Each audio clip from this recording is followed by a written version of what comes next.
Assalamualaikum warahmatullahi wabarakatuh.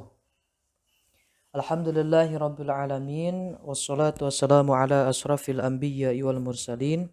Sayyidina wa maulana Muhammadin wa ala alihi wa sahbihi ajma'in, amma ba'du. Puja dan puji yang selamanya hak milik Allah subhanahu wa ta'ala. Alhamdulillah, dalam kesempatan ini kita semua masih diberikan kesehatan oleh Allah subhanahu wa ta'ala, yang mana ini adalah salah satu nikmat yang paling terbesar dari Allah subhanahu wa ta'ala. Tak lupa juga nikmat yang paling terbesar adalah nikmat iman dan juga nikmat Islam. Tak lupa sholat beserta salam semoga tercurah limpahkan kepada Nabi kita, yakni Kangjeng Nabi Muhammad sallallahu alaihi wasallam. Tak lupa kepada keluarganya, kepada para sahabatnya, dan mudah-mudahan sampai kepada kita selaku umatnya yang selalu taat terhadap jejak dan ajaran beliau. Amin ya Allah ya Rabbal Alamin. Bapak dosen mata kuliah Al-Quran Hadis, Bapak Muhammad Faizin MPD, yang saya hormati, dan juga rekan-rekan mahasiswa semester 4 di mata kuliah Al-Quran Hadis yang saya banggakan juga. Izinkan kami memperkenalkan diri. Saya Asep Lukman sebagai moderator dan juga rekan saya Pak Agung Mardani nanti sebagai pemaparan materi yang insya Allah kami akan membahas atau mempresentasikan hasil kerja kami tentang hadis dan hubungannya dengan Al-Quran, hadis qudsi, pengertian kedudukan dan fungsi hadis. Insya Allah apa yang berhubungan dengan tema ini akan kami sampaikan di slide selanjutnya, ataupun nanti di akhir jika ada yang kurang mengerti ataupun ada pertanyaan, silahkan nanti diajukan baik di kolom komentar YouTube ataupun nanti di via WA ataupun nanti via Zoom Meet yang link yang sudah nanti disediakan oleh Kosma seperti itu. Baik Ibu Bapak yang saya hormati, saya akan lanjutkan ke pembahasan yang selanjutnya, yaitu tentang hadis. Akan saya berikan waktu dan tempat kepada Pak Agung Mardani. Kepadanya saya persilahkan dengan segala hormat. Mangga Pak Agung.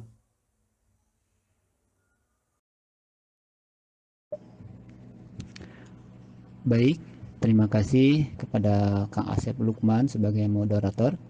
Saya akan lanjutkan presentasinya. Pertama, hadis secara bahasa memiliki arti jadid yang artinya yang baru, atau lawan kodim artinya lama. Kemudian yang kedua, hadis juga mempunyai makna qorib yang artinya dekat atau belum lama terjadi, lawannya baid atau jauh. Kemudian yang ketiga, hadis juga bermakna khobar atau berita, yaitu sesuatu yang dipercakapkan dan dipindahkan dari seseorang kepada orang lain. Semakna dengan kata haddatsa. Dari makna inilah diambil perkataan hadis Rasulullah SAW. Hadis menurut pendapat ulama, yang pertama menurut ulama ahli hadis, yaitu segala sesuatu yang berasal dari Rasulullah SAW sebelum diutus ataupun setelahnya, baik berupa perkataan, perbuatan, ketetapan, atau sifat-sifat.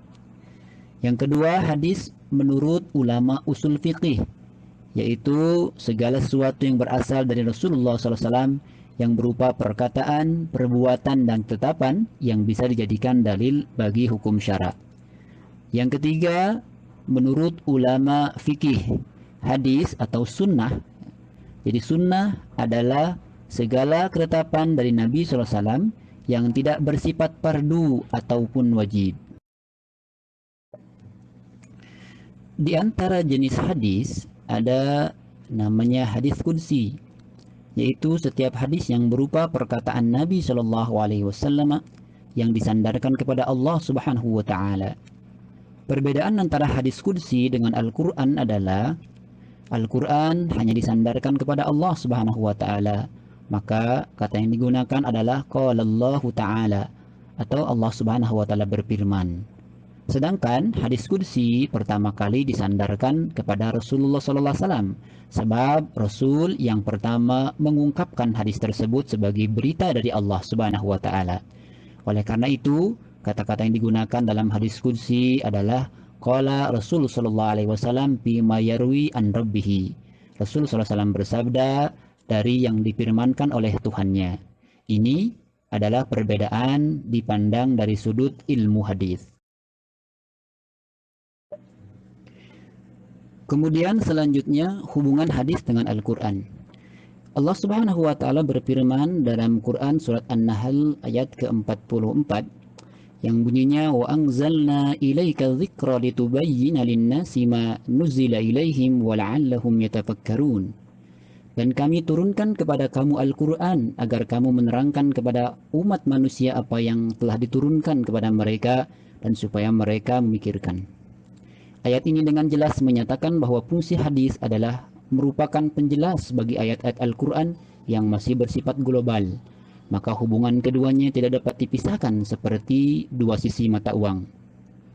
Al-Quran dan Al-Hadis atau As-Sunnah merupakan dua sumber hukum yang mesti dipegang oleh seorang Muslim. Seorang Muslim tidak mungkin memahami syariat kecuali dengan merujuk kepada keduanya, yaitu Al-Quran dan Hadis.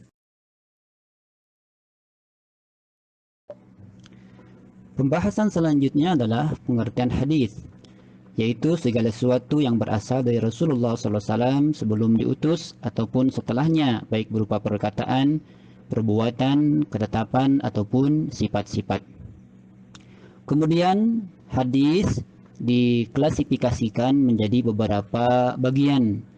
Yang pertama, klasifikasi hadis dilihat dari segi kuantitas atau banyaknya perawi yang meriwayatkan. Maka terbagi menjadi dua. Yang pertama hadis mutawatir, yaitu hadis yang diriwayatkan oleh banyak orang dengan batasan 10 ke atas ataupun bahkan ratusan orang. Kemudian yang kedua hadis ahad, yaitu hadis yang diriwayatkan oleh beberapa orang perawi saja yang tidak sampai kepada batasan mutawatir. Ada hadis masyhur yang diriwayatkan oleh 3 orang perawi, hadis ajiz 2 orang perawi saja, ataupun gharib yang hanya diriwayatkan oleh 1 orang perawi saja.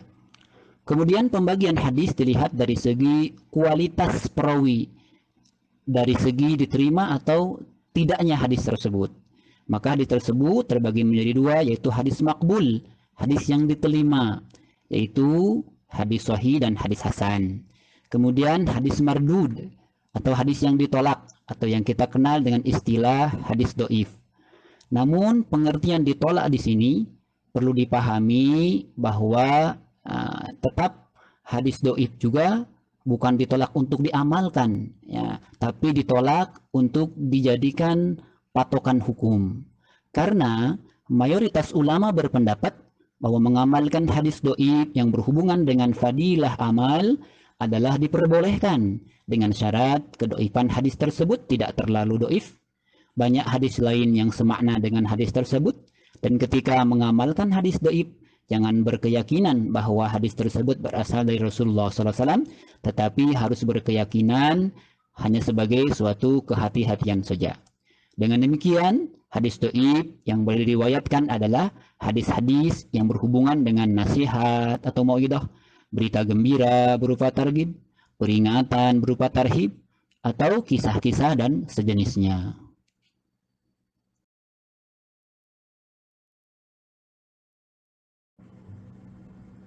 Kemudian kedudukan hadis. Allah Subhanahu wa taala berfirman dalam Quran surat An-Najm ayat 3 dan 4 yang bunyinya wa ma yantiqu 'anil hawa in huwa illa wahyu yuha. Dan tidaklah yang diucapkan itu menurut kemauan hawa nafsunya Nabi sallallahu alaihi wasallam. Ya, ucapannya itu tiada lain hanyalah wahyu yang diwahyukan. Dari ayat di atas dapat diketahui bahwa ada 2 bentuk wahyu yang diwahyukan oleh Allah Subhanahu wa taala. Yang pertama Quran, wahyu yang dibacakan atau al-matslu yang susunannya telah ditentukan dan merupakan mukjizat. Yang kedua hadis Rasul sallallahu alaihi wasallam, yaitu wahyu yang diwahyukan dengan susunan kata-katanya disusun oleh Rasul sallallahu alaihi wasallam. Hadis atau as-sunnah dilihat dari segi kewajiban mengamalkannya sama halnya dengan kewajiban mengamalkan Al-Quran, karena keduanya merupakan wahyu. Hanya saja dilihat dari penggunaannya sebagai sumber hukum, hadis menempati tempat kedua setelah Al-Quran. Hal ini disebabkan karena Al-Quran merupakan asal atau asas dan As-Sunnah merupakan cabang atau puru dan penjelasan Al-Quran. Maka secara kebiasaan, asal atau asas didahulukan sementara puru atau penjelasan selalu diakhirkan. Maka kedudukan hadis atau As-Sunnah adalah sebagai sumber hukum kedua setelah Al-Quran.